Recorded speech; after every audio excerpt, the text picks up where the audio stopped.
Lanjut. Iya. Temennya Ali Segaf, satu liting sama Ali Segaf. Ya. Kenapa nggak lulus? Mungkin bisa diceritakan, diusir apa gimana? Nggak lulus gimana? Pengen udah nikah kaya dari Madura bawa tembaga, di sana jadi emas mungkin. pengen nikah sama orang Arab waktu itu. Oh iya. Enggak sekapa berarti ya. Betul, Romi Albi, saya beri waktu 2 menit. Ya ini kebetulan Gus Aziz ini kan pernah di Hadramut ya. Antum selama di Hadramut itu sekarang saya agak heran gimana kisahnya kok bisa sangat kontra dengan guru-guru sendiri. Ya kebenaran ini Bang Romi, mencari kebenaran. Iya. Jangan tertawa rokoknya. Jadi kalau salah meskipun guru ya salah gitu. Nah, Tolong Satria bersarung ya, tolong. Jangan tertawa keras-keras, sedikit aja. Aziz, yang kebetulan beliau mengambil sanad keilmuan tapi memusuhi dalam hal nasabnya. Nah, musuh kan framing nih musuh katanya ini mencari kebenaran. Satria Mencari kebenaran, framing lagi. Satria bersarung, tolong ditahan ya. Sabar Satria bersarung. Saya punya waktu 2 menit. Jadi guru-gurunya berbeda pendapat, itu anggap berbeda pendapat, bahasa lebih halusnya ya. Itu kok bisa sekarang Kang Gus Aziz seorang murid itu menjadi alamah dan menafikan nasab guru-gurunya. Nah, itu gimana kisahnya itu? Seakan-akan Baharun itu, wah Baharun ente palsu ente, tapi Umar palsu ente, Habib Salim palsu ente. Nah, itu kayak gimana? Ya, Sebentar Mas Aziz. Sebelum dijawab Mas Aziz, perlu diketahui para penonton, Romi ini ingin menanyakan perihal sanad keilmuan ya, namun dia gagal dalam belajar di Al-Aqsa. Enggak gitu, nanyain gimana ceritanya kok bisa beda haluan gitu loh. Bentar dulu, saya turunkan semuanya ya. Oke, saya ingin mengambil kesimpulan bahwasanya pertanyaan yang ditujukan kepada Mas Aziz tadi ya. Cuman di sini perlu diketahui Romi ini gagal ya, tidak sampai lulus ya. Mungkin bisa diambil kesimpulan derajat pangkatnya masih lebih tinggi Mas Aziz. Monggo silakan Mas Aziz. Nggak boleh gitulah Gus ya, nggak boleh gitu. Nggak apa-apa, itu juga nggak apa-apa. Orangnya Iya nggak boleh gitu. Boleh. Untuk saat ini boleh karena saya moderator di sini penguasa. Siap. Ampun. Moderator menyerang personal. Aduh. Boleh saya ngomong ya, boleh ya. Siap. Jadi gini kronologisnya itu. Di bulan Ramadan tahun kemarin ya, Ramadan yang kemarin dan kemarinnya lagi tuh awal-awal viralnya tesis Kiai Madudin. Nah pada awalnya memang ada desas-desus itu mengenai bahwasanya Ubaidillah itu tidak bersambung kepada Ahmad bin Isa atau langsunglah kepada Rasulullah SAW, karena memang Ubaidillah ini tidak terkonfirmasi oleh kitab-kitab nasab dan seterusnya lah dari ulasan yang disampaikan oleh Kiai Madudin itu ya. Pada awalnya saya menentang. Waduh ini Kiai Imad, ini satu klan yang dihabisin ini. Gimana? Ini satu klan yang dihabisin ini. Gimana? Nah makanya disitulah saya telusuri itu benar atau enggak sih sebenarnya kesimpulan atau tesis yang dilakukan oleh Kiai Haji Madudin itu. Itu saya membela. Bahkan saya itu belanja kitab sampai 5 juta itu dari kitab-kitabnya Balawi, kemudian kitab-kitab nasab dan seterusnya. Saya sinkronkan. Oh iya ya. Pada akhirnya mencapai sebuah kesimpulan bahwasanya benar apa yang dilakukan oleh Kiai Haji Madudin itu memang sesuai dengan data-data yang beliau kutip. Nah, sehingga dari situlah saya memilih untuk membela kepada Kiai Haji Madudin. Mufarokoh ya betul, dengan Balawi. Karena memang pada dasarnya ketika itu saya semenjak kuliah, semenjak pesantren itu saya memang kritis itu Kang Romi ya, mohon maaf.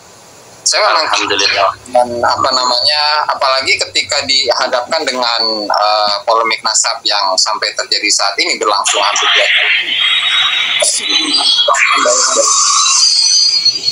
Dikuatkan dengan data-data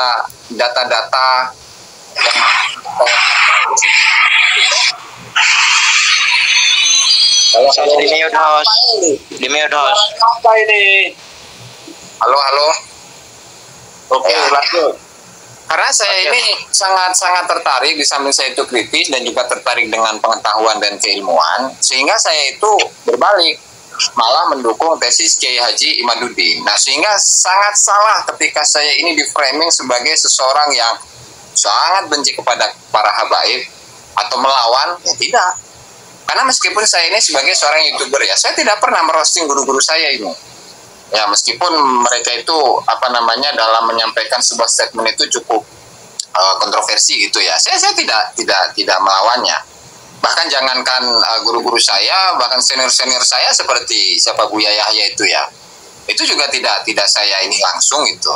Tidak saya kritisi secara langsung. Nah, itu bentuk dari apa? Penghormatan saya kepada beliau-beliau.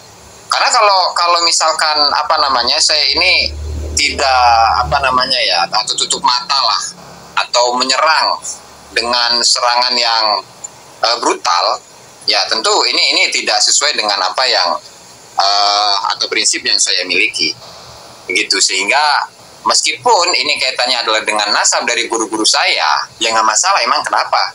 Ketika memang itu adalah sebuah kebenaran dan perlu diingat bahwasanya untuk silsilah keilmuan yang saya dapatkan itu tidak hanya dari kalangan habaib saja. Memang dari sanad keilmuan dari kalangan habaib itu sangat mewarnai wilayah atau keilmuan saya ya. Nah, namun juga saya ini justru termotivasi oleh guru-guru saya ketika saya ini sebelum masuk di pesantren atau lembaga pendidikan milik habaib.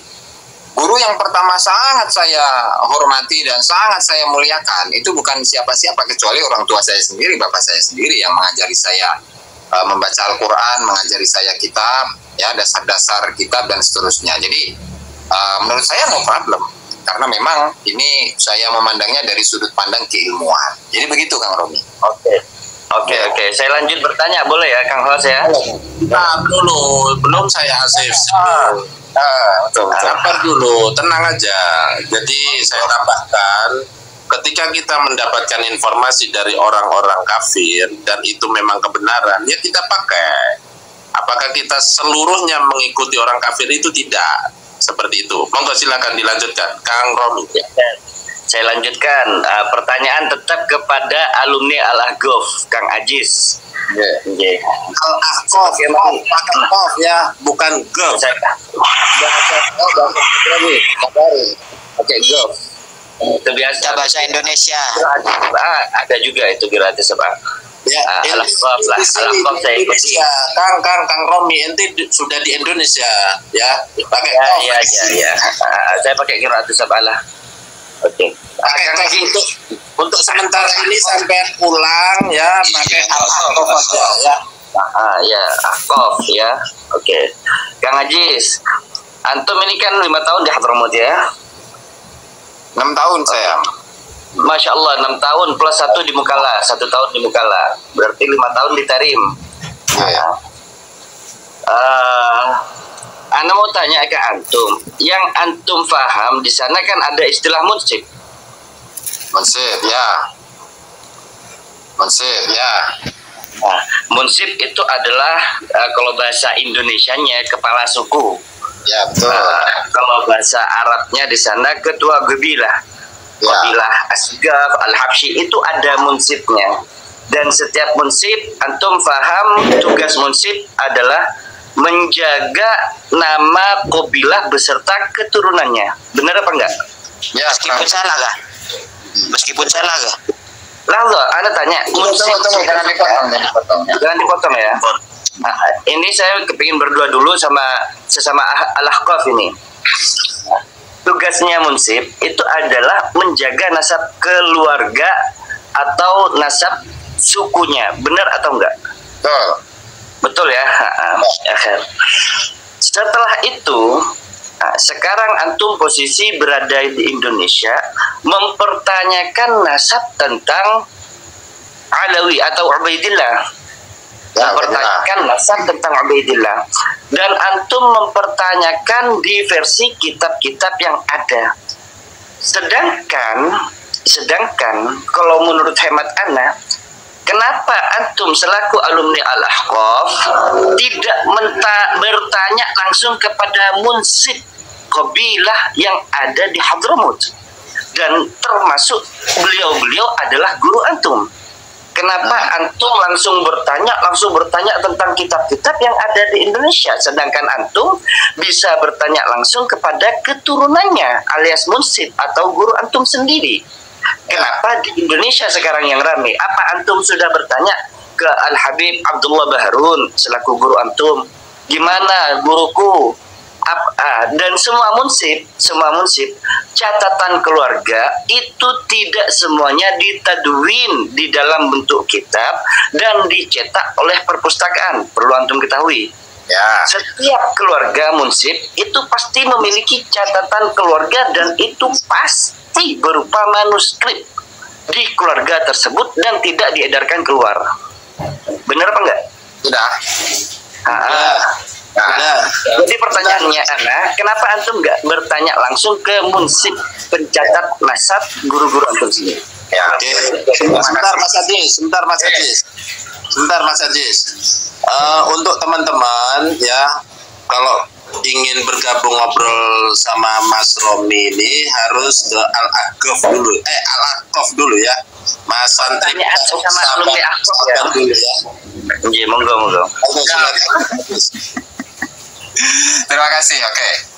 Jadi memang di sana itu di Hadramut itu banyak munsib, dan dari masing-masing marganya itu ya, entah itu marga Al-Atas, Syekh Bakar bin Salim, As-Segaf, Al-Habsyi, Al-Haddad, dan lain sebagainya. Nah, kebiasaan yang dimiliki oleh munsib itu adalah mencatat nama-nama dari masing-masing keluarga itu. Nah, hanya saja yang dicatat itu adalah orang-orang yang hidup di masa itu. Ya, di masa sang munsib itu hidup.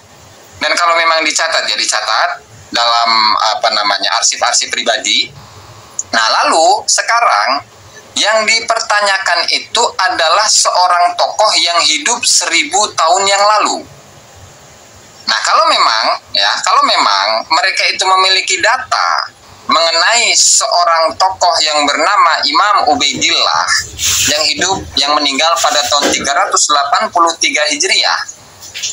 Kenapa dalam kitab-kitabnya Ba'lawi sendiri bahwa yang pertama kali mencatat nasabnya adalah Ali bin Abu Bakar As-Sakron? Ini bukan statement saya, tetapi ini adalah statement dari Syekh Ahmad bin Abdul Karim Al-Hasawi, yaitu murid dari Habib Abdullah bin Alwi Al-Haddad.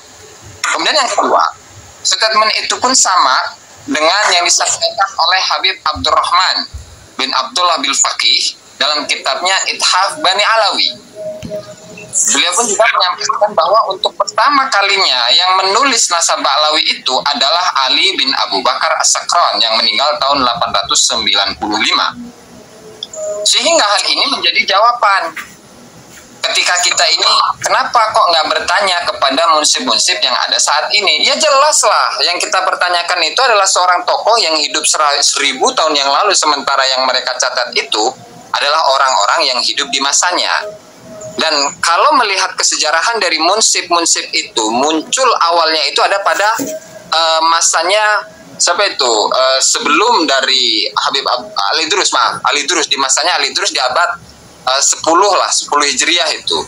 Sehingga ketika menanyakan hal yang serupa kepada mereka, jawabannya akan sama. Inilah catatan yang kami miliki.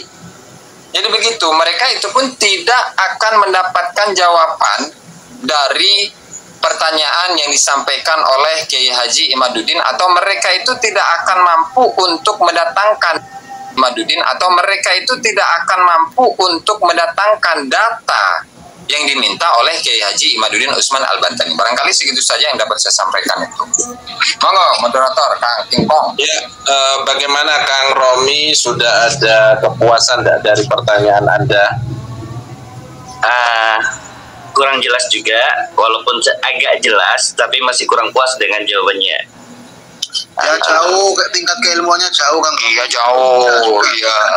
Jadi kalau tanya mau beli baju, kita tanya ke tokonya, ya jawabannya ya pastilah.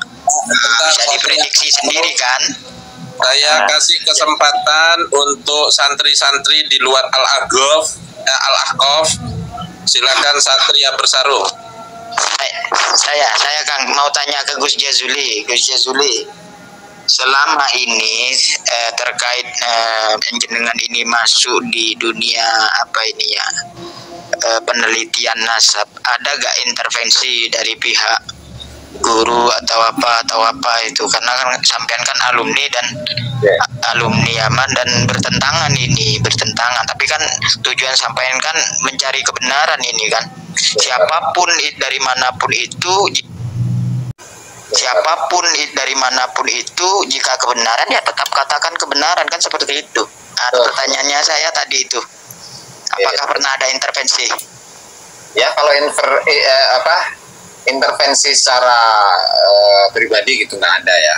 Ya meskipun setelah ketika saya itu menjadi perwakilan dari Kiai Haji Imaduddin dalam debat Banten itu, saya itu disomasi dari kumpulan alumni Al-Ahqaf itu ya, Himah Al-Ahqaf itu ya. Ya menurut saya ya terserah, saya akan melakukan hal yang menjadi prinsip hidup saya. Meskipun seandainya misalkan kalau ijazah saya dicabut misalkan ya, itu silahkan, nggak masalah. Karena yang saya perjuangkan itu adalah kebenaran. Seandainya mantap itu ya, silahkan dicabut, silahkan. Saya juga rela dicabut ijazah saya dari, ya itulah. Berarti pernah ada somasi ya? Nggak mungkin lah. Nah ya, Udah mungkin. ini untuk mata yang memandang 90 mata, dengarkan dan pahami ya, memang ada somasi. Artinya tidak objektif kalau seperti itu kan, kita kan karena tujuannya mencari kebenaran. Kalau mereka merasa benar ya harus menampakkan data juga, melawan dengan dalil-dalil data yang mereka miliki kan, seperti itu, tidak harus mensomasi. Oke, bentar Satria Bersarung lagi. Bentar Ronggolawe, saya lanjutkan pertanyaannya. Kira-kira kawan-kawan Mas Ajis yang mufarokoh ada nggak seperti jenengan? Ya saya rasa ada sih, ada 1-2 mah, hanya saja tidak sepokal saya gitu barangkali itu Gus. Salim ya. Siap. Monggo silakan Ronggolawe. Kalau boleh tahu data yang diambil oleh Habib Ali Asyakron itu rujukannya dari mana ya, Gus? Oke, siap. Jadi data yang paling tua yang diambil oleh Habib Ali bin Abu Bakar Asyakron itu adalah kitab As-Suluk fi Tabaqatil Ulama wal Muluk. Karena untuk latar belakangnya ya. Jadi beliau ini menelaah kitab As-Suluk fi Tabaqatil Ulama wal Muluk. Kemudian di sana menemukan satu tokoh yang namanya Syekh Ali bin Muhammad bin Jadid. Dan kebetulan di sana itu menyebutkan nasab lengkap versi beliau ya, versi As-Suluk yang leluhur dari. Kemudian di sana menemukan satu tokoh yang namanya Syekh Ali bin Muhammad bin Jadid. Dan kebetulan di sana itu menyebutkan nasab lengkap versi beliau ya, versi As-Suluk yang leluhur dari Ali bin Muhammad bin Jadid ini bernama Abdullah. Nah lalu kemudian Syekh Ali bin Abu Bakar Asyakron itu ya memberikan asumsi ya, memberikan istihad lah kalau bahasa ininya mah, bahasa fikihnya gitu ya, bahwa leluhur beliau itu namanya adalah Ubaid. Nah sementara untuk nama yang ditemukan dalam kitab As-Suluk itu adalah Ubaidillah. Nah sehingga beliau itu berupaya beristihad untuk menafsirkan bagaimana perubahan dari nama Abdullah menjadi Ubaid Nah, maka beliau menafsirkannya dengan tawadhu meskipun tidak dikuatkan dengan data apapun ya. Nah, hanya saja ini satu hal yang sangat disayangkan dari buku Al-Burqah Al-Musyiqah lah secara khusus ya. Jadi di sana itu ketika menyebutkan masing-masing dari biografi tokoh-tokoh leluhur dari Ali bin Abu Bakar As-Sakran, misalkan Ubaidillah, kemudian Alwi, kemudian Muhammad, kemudian Alwi, kemudian Ali, kemudian Ali bin Alwi Khalil Qasam, kemudian Muhammad bin Ali Sahib Mirbat, kemudian Ali Walidul Faqih, kemudian Muhammad bin Ali Al-Faqih Al-Muqaddam, dan seterusnya. Nah, di sana itu seringkali ini bisa dijadikan atau simpulkan sebagai sebuah gaya penulisan lah ya, gaya penulisan atau bahasanya itu sambil lupa saya, gaya penulisan atau memang kebiasaan lah ya, kebiasaan yang dilakukan oleh Ali bin Abu Bakar As-Sakran itu. Jadi ketika memberikan biografi atau catatan atas biografinya Imam Ubaidillah ini, disebut bahwa Al-Imam Al-Ubaidillah dan seterusnya, dengan lakop-lakop yang luar biasa. Nah, lalu di sana ada dibubuhi itu penambahan Zakaruhu arbabut tawarikh wa ashabit tabaqati wal akhbar, itu di mana Ubaidillah ini disebutkan oleh para sejarawan dan juga para ulama-ulama yang memang secara fokus mengenai tabaqat atau generasi para ulama-ulama itu ya. Nah, hanya saja hal yang menjadikan saya ini cukup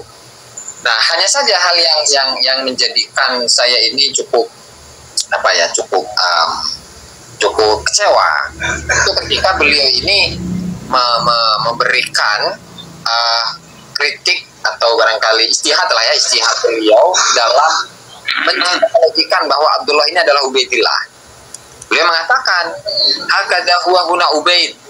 Nah, di mana disinilah karena beliau mengutip sebuah syair ya tentang leluhur beliau yang namanya itu adalah Ubaid. Nah, cuman nama aslinya itu adalah Abdullah. Nah, lalu kemudian beliau mengatakan waqad fahimtu mimma taqaddama awalan mangqulan an tarikhil janadi wa talkhisil awaji wa sabaqa bihil kalamu fi tarjamati Ali bin Muhammad bin Jadid, dan seterusnya.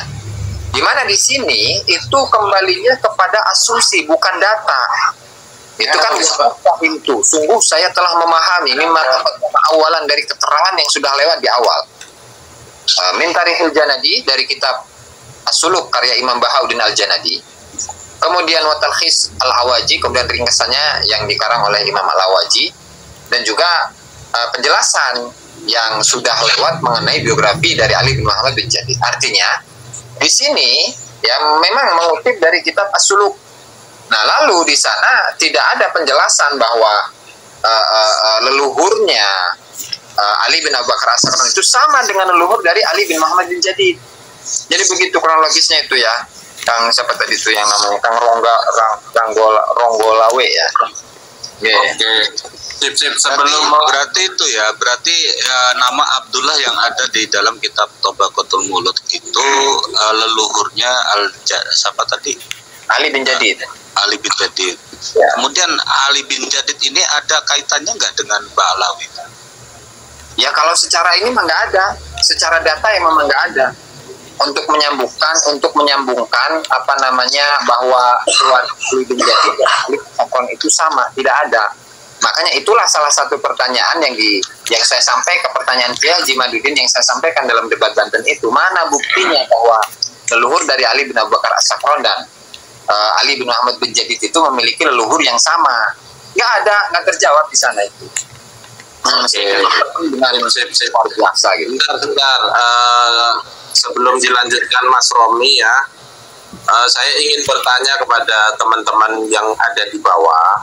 Ketika Anda berada di posisinya Mas Aziz Jazuli sebagai murid Al-Ahqaf, kemudian beliau tadi menyampaikan siap diambil ijazahnya, kira-kira teman-teman yang di bawah siap tidak ketika ada ancaman ijazah untuk dicabut? Siap tidak? Jawab di typing, silahkan. Monggo dilanjut Mas Romi. Siap. Siap. Oke.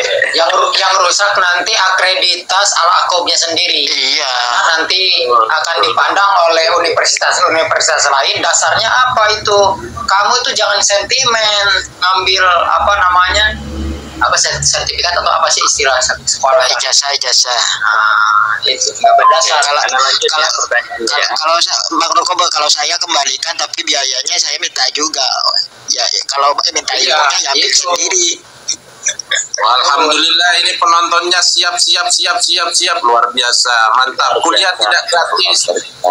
Lanjut Mas Romi, silakan. Oke, salam kenal sebelumnya Kang Ajis. Nama saya benarnya Ahmad bin Sulaiman bin Jazuli. Nama saya. Kalau boleh tahu nama antum siapa? Ahmad bin Sulaiman bin Jazuli. Iya, Ahmad bin Sulaiman bin Jazuli. Ya, Kalau boleh tahu nama antum siapa? Abdul Aziz, Muhammad Abdul Aziz saya, Mak. Jazuli nama bapak saya. Muhammad bin Abdul Aziz bin. Udah nggak penting itu, nggak penting. Aduh. Oh, nggak penting ya, Her. Pertanyaan saya. Jangan Privasi itu. Mas Ajis. Nah, karena pertanyaan saya berhubungan dengan nasab juga. Pertanyaan saya, kakek antum namanya, anggaplah namanya Abdullah ya. Namanya Abdullah. Secara logika, ana nggak berani antum cucunya Abdullah mengatakan antum sebagai cucunya Abdullah. Secara logika ya. Kecuali antum memiliki catatan manuskrip atau kakak yang menyatakan bahwa antum adalah cucunya Abdullah.